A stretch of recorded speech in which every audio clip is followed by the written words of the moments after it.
உலக மக்கள் எல்லோருக்கும் வணக்கம். குரு ஜோதிடம் மூலியமாக நான் உங்கள் ஜி கோபால் பேசுகிறேன். இன்னைக்கு நம்ம பேசக்கூடிய தலைப்பு ஜூன் மாத பலன்கள்.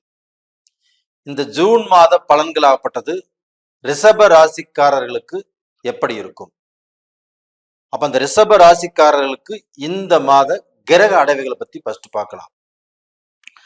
ரிஷப ராசியில குரு இருக்கிறாங்க, சூரியன், புதன், சுக்கிரன், இந்த 4 கிரகங்களும் ரிஷபராசியில் இருக்கிறாங்க.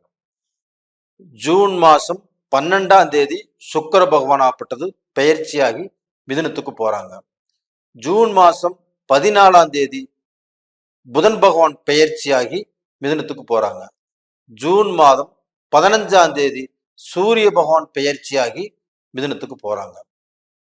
அது போக உங்களுடைய ராசிக்கு 5ஆம் இடத்துல கன்னியில கேது, அது போக கும்பத்தில் சனி பகவான், மீனத்துல ராகு பகவான், செவ்வாய் பகவானும் ஜூன் 1ஆம் தேதி மீனத்திலிருந்து பயிற்சியாகி மேசத்துக்கு வர்றாங்க. இது இந்த மாத கிரக அடைவுகள்.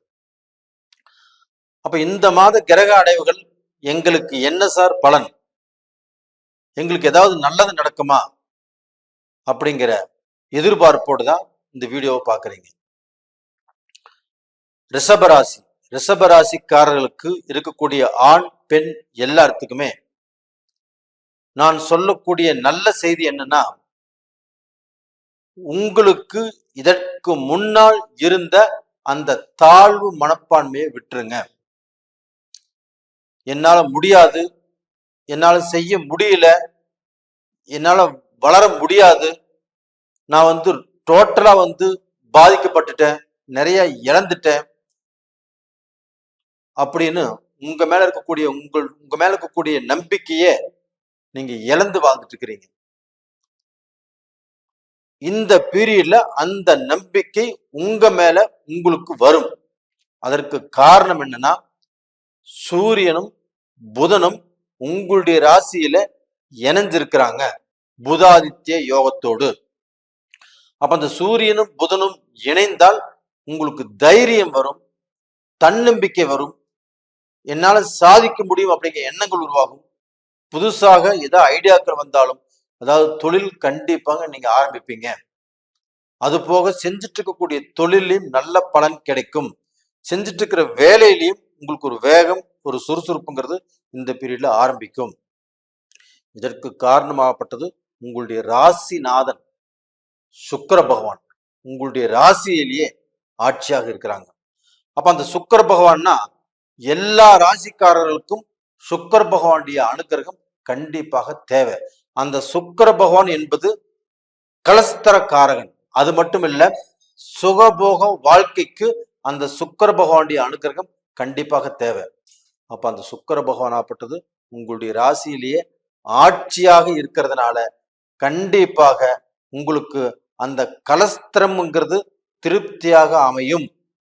கல்யாண காரியங்கள் திருப்தியாக அமையும். நீங்க பொண்ணு பார்த்து தடுங்கலாகி, பொண்ணு சரியில்லை, மாப்பிள்ளை சரியில்லை, இல்ல பொண்ணுக்கு மாப்பிள்ளை பிடிச்சு, மாப்பிள்ளைக்கு பெண் பிடிச்சு தடுங்கலாகி மணவரைக்கு நின்னு போயிருந்தாலும் இப்போ சுக்கிர பகவானுடைய ஆதிக்கம் இருப்பதால் அந்த திருமணங்கள் கண்டிப்பாக நடக்கும். அது போக இப்போ பொண்ணு பாருங்க, மாப்பிள்ளை பாருங்க, உங்க குடும்பத்திலையும் மங்களகரமான காரியங்கள் நடப்பதற்குண்டான டைம் வந்தாச்சு. அது போக உங்களை பெற்றவர்களும் கண்டிப்பாக சந்தோஷப்படுவார்கள். என்னுடைய மகனுக்கு கல்யாணம் நடக்க போகுது, என்னுடைய மகளுக்கு கல்யாணம் நடக்க போகுது, என்னுடைய மகளுக்கு இத்தனை வருஷ காலங்கள் கல்யாணம் நடக்காமல் நான் வேண்டிய கடவுள் எனக்கு கண் திறந்து பார்த்துருச்சு, எனக்கு நல்லது நடக்க போகுது அப்படின்னு சந்தோஷப்படக்கூடிய டைம் வந்தாச்சு. இதுக்கப்புறமாப்பட்டது உங்களுக்கு அந்த சூரிய பகவானும் புதன் பகவானும் பெயர்ச்சியை மிதுனத்துக்கு போறாங்க. அந்த மிதுனத்திலையுமே புதன் ஆட்சி, அந்த புதனோடு சூரியன் இணையறாங்க.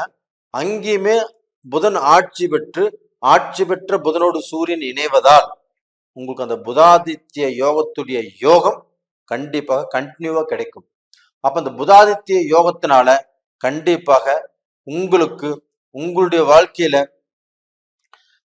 எனக்கு எதுவுமே நடக்க மாட்டேங்குது, எனக்கு எல்லாமே சோதனையா போயிட்டு இருக்குது, எனக்கு வீட்டுல இருக்கிறதுக்கு பிடிக்கல, வேலை செய்யறதுக்கு பிடிக்கல, வேலை செஞ்சாலும் திருப்தி இல்லை, வேலை செய்யக்கூடிய இடத்துல எனக்கு பிரஷர் டார்ச்சர், இந்த மாதிரி குழப்பங்கள் இருந்தாலும் இந்த குழப்பத்தை அந்த சூரிய பகவானும் புதன் பகவானும் தீர்த்து கொடுப்பாங்க. எப்படின்னு பாத்தீங்கன்னா, அங்க உங்களுடைய ராசிக்கு 2ஆம் இடத்துல புதன் ஆட்சி, அந்த 2ஆம் இடத்து அதிபதியும் 5ஆம் இடத்து அதிபதியும் புதன் தான். அப்ப அந்த புதன் பகவான் ஆட்சியாக இருப்பதால் உங்களுடைய வாழ்க்கையில வேலை போச்சு, வேலையில கஷ்டம் பிரச்சனை இது இருந்தாலும் தீர்த்து கொடுப்பாங்க. அதே சமயத்துல சொந்த தொழில் செய்யறவங்களுக்கு அந்த 5ஆம் இடத்து அதிபதியும் 2ஆம் இடத்து அதிபதியும் ஆட்சியாக இருக்கிறதுனால நீங்க சொந்த தொழில்ல எவ்வளவு நஷ்டப்பட்டிருந்தாலும், அடுத்தவர்களை நம்பி ஏமாந்து போயிருந்தாலும், பல துரோகங்களை உங்களுக்கு செஞ்சிருந்தாலும், இதுல நீங்க பாதிக்கப்பட்டிருந்தாலும், அது எல்லாத்தையுமே இந்த 5ஆம் இடத்து அதிபதியும் 2ஆம் இடத்து அதிபதியுமான புதன் பகவான் ஆட்சியாக இருந்து உங்களுக்கு எல்லா விஷயத்தையுமே சரி செய்து கொடுப்பார். இது சாஸ்திர ரீதியாக உண்மை. அப்போ உங்களுக்கு 2ஆம் இடத்து அதிபதியும் 5ஆம் இடத்து அதிபதியும் ஆட்சியாக இருக்கிறதுனால உங்களுடைய திறமைகள் கண்டுபிடிக்கப்படும். அப்போ உங்களுக்கு திறமைகளுக்கு தகுந்த வேலை வாய்ப்புகள் கிடைக்கும். அதே சமயத்துல ஒரு பிசினஸ்ங்கிறது பண்ணலாம். உங்களுடைய திறமையை தேடி உங்களுக்கு மேல உள்ளவங்க, சுப்பீரியரா உள்ளவங்க, ஒரு வசதியா உள்ளவங்க உங்களை தேடி வந்து அழைப்பாங்க. அப்போ உங்களுக்கு உங்களுடைய திறமைக்கு தகுந்த பணி கிடைக்கும். இது கண்டிப்பாக நடக்கும். அது போக கவர்மெண்ட் உத்தியோகத்தில் உள்ளவங்க, ஒரு அரசியல்ல உள்ளவங்க, ஒரு வேலையில் உள்ளவங்க, இவங்க எல்லாத்துக்குமே ஒரு மேல் பதவி உயர்வு, அந்த உங்களை கௌரவப்படுத்துறது, இது எல்லாமே நடக்கக்கூடிய வாய்ப்புகள் இப்ப நல்லா இருக்குது. அப்ப டோட்டலா பாத்தீங்கன்னா இந்த ரிஷபராசிக்காரங்களுக்கு எல்லாமே திருப்தியா இருக்குது. ஆனா அதே சமயத்துல உங்களுடைய ராசிக்கு 7ஆம் இடத்து அதிபதி செவ்வாய் பகவான். அப்ப அந்த 7ஆம் இடம் என்பது என்ன? கலஸ்திரகாரகன். அந்த செவ்வாய் பகவான் உங்களுடைய ராசிக்கு 12ஆம் இடத்துல இருக்கிறாங்க. அப்ப இந்த 12ஆம் இடத்துல இருந்தால் 7ஆம் இடத்து அதிபதி 12ஆம் இடத்துல மறையலாமா? மறையக்கூடாது. மறைந்தால் என்ன ஆகும்? வரக்கூடிய வரன் பிரச்சனையாகும். நீங்க வரன் பார்த்தாலும் தடுங்கலாகும். குறிப்பா இந்த ஆண்களுக்கு பல ரூபத்திலையும் திருமணங்கள் பாதிக்கப்படக்கூடிய வாய்ப்புகள் இருக்குது. இது 7ஆம் இடத்து அதிபதி 12ஆம் இடத்துல மறையும் போது, அதே சமயத்துல இந்த 7ஆம் இடத்து அதிபதி 12ஆம் இடத்துல ஆட்சி ஆகும் போது கண்டிப்பாக நடக்கும், திருமண காரியங்கள் நடக்கும். அப்ப நீங்க எதிர்பார்த்த அந்த வரனே உங்களுக்கு அமையும். காதல் கல்யாணங்கள் கண்டிப்பாக சக்சஸ் ஆகும். அப்போ உங்களுக்கு காதலுக்கு கண்டிப்பாக ஒரு முடிவு கிடைக்கும். அப்ப டோட்டலா பாத்தீங்கன்னா இந்த 7ஆம் இடத்து அதிபதி 12ஆம் இடத்துல ஆட்சி பெறுவதால் உங்களுடைய வாழ்க்கையிலையும் பலம் கிடைக்கும், உங்க வாழ்க்கையிலும் நல்ல சந்தோஷங்கள் கிடைக்கும். அதே சமயத்துல இந்த ரிஷபராசியில பிறந்தவங்க எல்லாத்துக்குமே நல்லது செஞ்சு எல்லாரும் நல்லா இருக்கணும்னு அவங்களுக்கோசரமே வாழ்ந்து தன்னுடைய வாழ்க்கையை அர்ப்பணிச்சவர்கள் இன்னைக்கு கஷ்டப்பட்டுட்டு இருக்கிறாங்க. அவங்களும் இந்த காலகட்டத்துல எல்லாத்தையுமே புரிஞ்சு தெரிஞ்சு நடந்துக்கூடிய வாய்ப்புகள் இந்த பீரியட்ல கிடைக்கும். கண்டிப்பாக நல்லா இருப்பீங்க. அது போக உங்களுக்கு படிப்பு சம்பந்தப்பட்ட விஷயங்கள், இப்போ 2ஆம் இடத்துல புதன் தான் கல்விக்கு காரகன். அப்ப 2ஆம் இடத்து அதிபதியும் புதன், 5ஆம் இடத்து அதிபதியும் புதன். அப்போ உயர்கல்வி படிக்கிறவங்களுக்கு நல்ல மாற்றங்கள் உருவாகும். நீங்க எதிர்பார்த்த கோர்ஸ் கண்டிப்பாக கிடைக்கும். தடைப்பட்ட இப்போ ஒரு காலேஜில் சேர நினைச்சீங்க, அது தடைப்பட்டுச்சு, இல்லை டொனேஷன் அதிகமாக கேட்குறாங்க, ஏதாவது ரூபத்துல உங்களுக்கு பார்க்க போனா அந்த இடம் உங்களுக்கு அமையும். 2வது நல்ல ரிசல்ட் இப்போ நல்ல கோர்ஸ் பண்ணணும்னு காத்துட்டு இருக்கிறவங்களுக்கு நல்ல கோர்ஸ் பண்ணுவீங்க. அது போக ஒரு டிஎன்பிசி எக்ஸாம் எழுதுறவங்க, குரூப் ஏ எக்ஸாம் எழுதுறவங்க, இவங்களுக்கும் இது ஒரு நல்ல காலம், நல்லா இருப்பீங்க. உங்களுக்கு இந்த சந்திராஷ்டம காலங்கள் எப்படின்னா 21 சாயந்தரம் 6 மணிலிருந்து 23 சாயந்தரம் 10 மணி வரைக்கும் சந்திராஷ்டம காலங்கள். இந்த காலகட்டத்துல நல்ல காரியங்களை கண்டிப்பாக செய்யாதீங்க. ஒரு ரிஜிஸ்டர் பண்ணாதீங்க, ஒரு முக்கியமான டாக்குமெண்ட்ல கையெழுத்து போட வேண்டாம், நல்ல முடிவுகளை அந்த காலகட்டத்தில் எடுக்க வேண்டாம், நல்ல விஷயங்களை செய்ய வேண்டாம். அந்த டேட்டை கொஞ்சம் பார்த்துக்கோங்க. அது போக நீங்க இந்த காலகட்டத்துல வணங்க வேண்டிய தெய்வம் எதிர்த்துட்டீங்கன்னா சிவபெருமான். அந்த சிவபெருமானுக்கு வில்வ மாலையை சாத்தி வணங்கி வாங்க. கண்டிப்பாக நல்லா இருப்பீங்க.